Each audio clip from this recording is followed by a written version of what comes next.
ఉండవలసిన వాసవాంబకి అప్పుడు అమ్మవారు కూడా బోధిస్తుంది ఆ పిల్లలతో, ఓ బాలికలారా బాలబాలికలారా, మీ తల్లిదండ్రులు ఎవరైతే ఇప్పుడు నాతో పాటు అగ్నిగుండ ప్రవేశం చేస్తారో వాళ్ళందరికీ కూడా చితాభస్మం కాదు, పుణ్యభస్మం.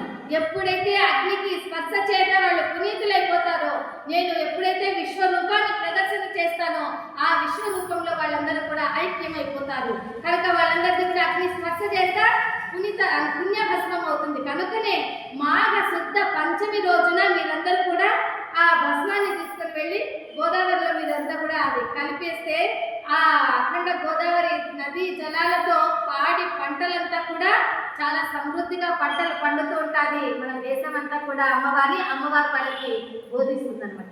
ఆ విధంగా అమ్మవారు అగ్నిగుండ ప్రవేశం ముందు నిల్చుంది. ఆ 102 గోత్రీకుల వారందరూ కూడా అగ్నిగుండ ప్రవేశాల ముందు ఉన్నారు. వారందరికీ కూడా అగ్నిగుండంలో ఉన్నటువంటి నవవిధ సమిధలందరూ కూడా వెలిగించేస్తున్నారు. ఆ అగ్ని ఎలా ఉందమ్మా అంటే దేదీప్యమానంగా జ్వాలలన్నీ కూడా ఆకాశాన్ని అంటుతూ ఉన్నాయి, దేదీప్యమానంగా వెలుగుతూ ఉన్నాయి.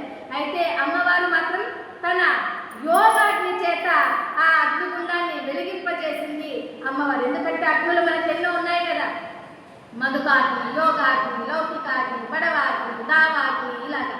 కానీ అమ్మవారు యోగాగ్ని చేత తను నిల్చున్న అగ్నిగుండాన్ని వెలిగింపచేసింది.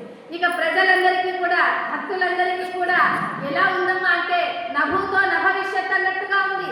ఆ అమ్మవారు తన యొక్క విశ్వరూపాన్ని చూపించబోతోంది. కోటి వెలుగుల కాంతితో ఉంది. తన దివ్యమైన భవ్యమైన ఆ శక్తితో, కోటి సూర్యుల తేజస్సుతో ఆ ఆకాశ మార్గంలో కూడా సకల దేవతలందరూ కూడా రాక్షసులు, గంధర్వులు, యక్షులు, కిన్నెళ్ళు, కింపురుషాదులు, దేవతలందరూ కూడా పుష్పక విమానాలతో అమ్మవారి పైన పూల వర్షాన్ని కురిపించేస్తున్నారు.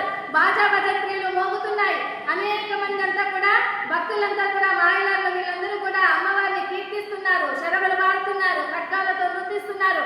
నాలుకలకు గుచ్చుకొని వాళ్ళంతా కూడా కర్పూరాన్ని వెలిగించి చేతులలో కర్పూరాన్ని వెలిగిస్తే అమ్మవారి కంటే కూడా దేదీప్యమానంగా వాళ్ళంతా జ్యోతులు వెలిగింపజేస్తున్నారు. ఢమఢమఢమఢమా అని నగారాలన్నీ కూడా మోగుతూ ఉన్నాయి. అటువంటి సందర్భంలో ఆ అమ్మవారు ఒక్కసారిగా తన దివ్యమైన భవ్యమైన